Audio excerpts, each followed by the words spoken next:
Perayaan kemerdekaan tahun ini dibuat cacat oleh satu kejadian di Solo. Solo riuh. Mulanya ada keluarga besar Habib Umar Assegaf yang berencana menggelar acara pernikahan putrinya. Seperti biasanya tradisi Jawa, sebelum acara akad nikah didahului dengan mido dareni atau semacam syukuran menjelang pernikahan lah. Nah, di saat acara itu digelar, ada segerombolan orang di Solo melakukan persekusi terhadap keluarga yang sedang menggelar hajatan keluarga. Mereka menentang mido dareni karena dianggap bertentangan dengan syariat.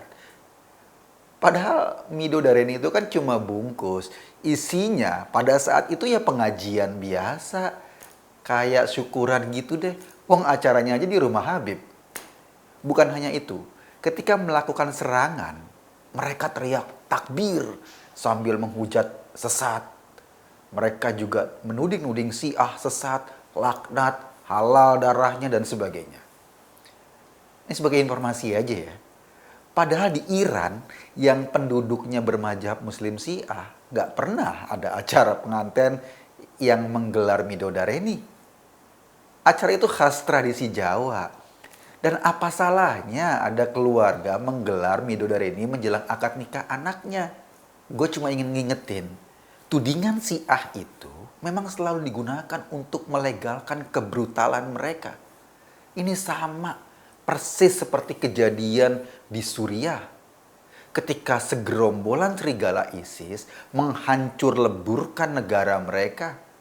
Para pendukungnya di Indonesia maupun di sana juga menggunakan isu Syiah untuk mendukung kebrutalan ISIS.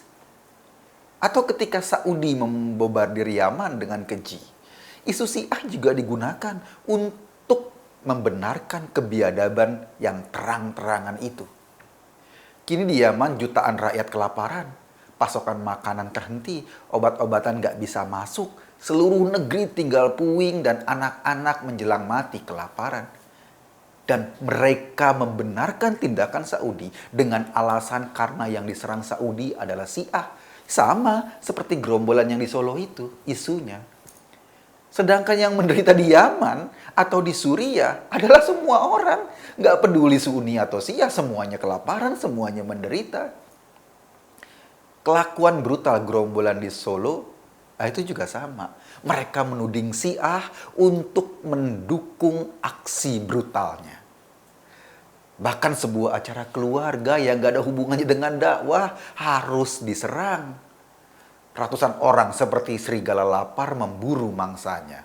Kata-kata bunuh, kafir, halal darahnya terlontar seperti Indonesia ini negara barbar. Lu bayangin, ketika acara keluarga mau diserang dan orangnya mau dibunuh. Gampang membunuh, gampang mempersekusi orang. Karena kejadian tersebut 3 orang menjadi korban.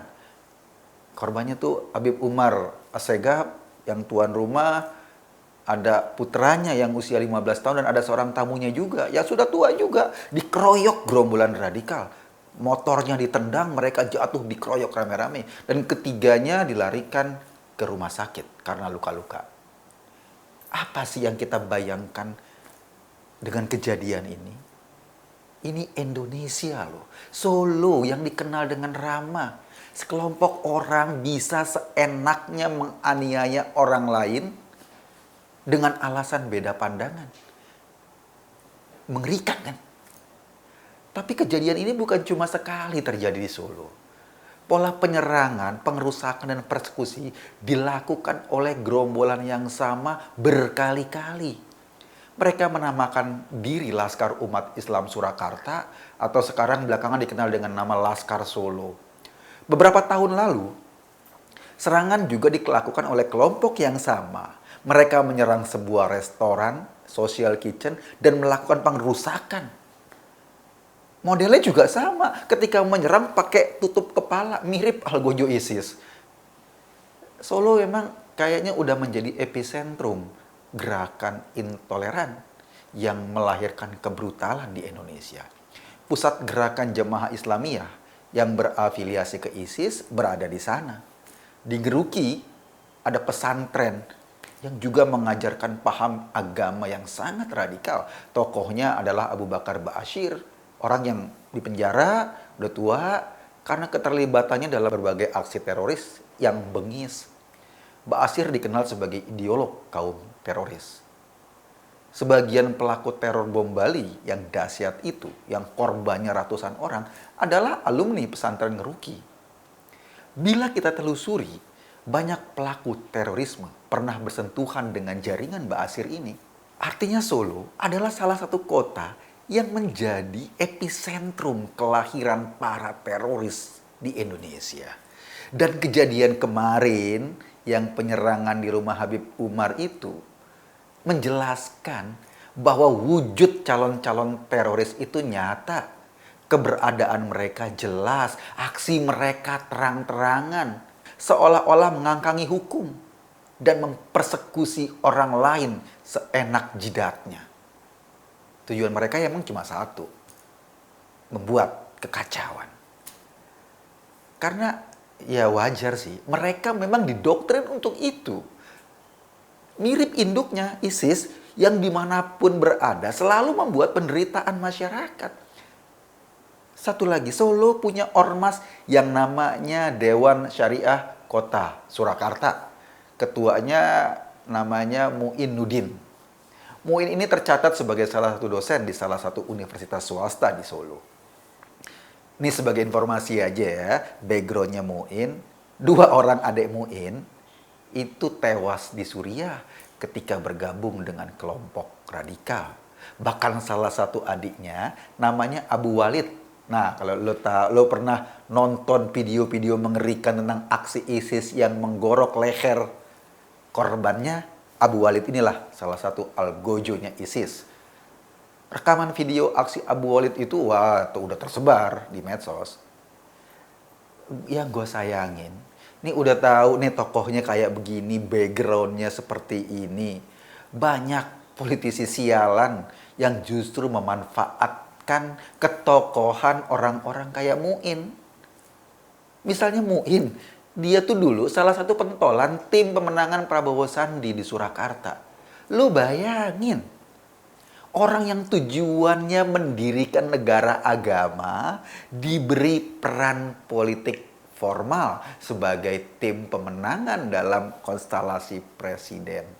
Meskipun Muin hanya duduk sebagai ketua tim kampanye, tapi pemberian peran politik formal itu seperti legitimasi terhadap keberadaannya, seperti persetujuan terhadap ideologi yang dibawa Muin di Indonesia. Bahkan saat kampanye presiden kemarin, Muin terang-terangan bikin video bahwa Pilpres kali ini adalah pertempuran Pancasila dan Khilafah. Pancasila itu kubunya Jokowi dan Khilafah kubunya Prabowo. Gila kan? Tentu saja statement itu udah jauh di luar batas. Tapi yang namanya politisi memang cuma mengincar kemenangan, gak peduli dampaknya. Makanya mereka merekrut orang-orang kayak Muin ini. Dampak yang nyata apa? Muin dan gerombolannya makin semena-mena, kayak diakui. Gue nggak tahu apakah Muin terlibat aksi penyerangan di Solo kemarin. Gue nggak punya informasi tentang itu. Tapi kayaknya orang yang menyerang itu, ya itu lagi. Dia lagi. Circle-nya nggak jauh-jauh banget. Satu lagi, lo tahu apa cocotan orang kayak Muin belakangan ini? Ia memprotes logo Hari Kemerdekaan Indonesia yang ke-75 yang kata Muin ada gambar salibnya. Gua sampai seharian nih mandangin logo itu sampai mata gua agak siwer. Salibnya di mana coba? Gak ada. Kalau lo mata lo normal, lo liatin logo ini, bingung lo sama statement itu. Tapi emang bukan kebenaran yang mau diungkap Muin. Dia cuma bertujuan membuat keriuhan sambil memancing kebencian agama. Ada salib, ada ini.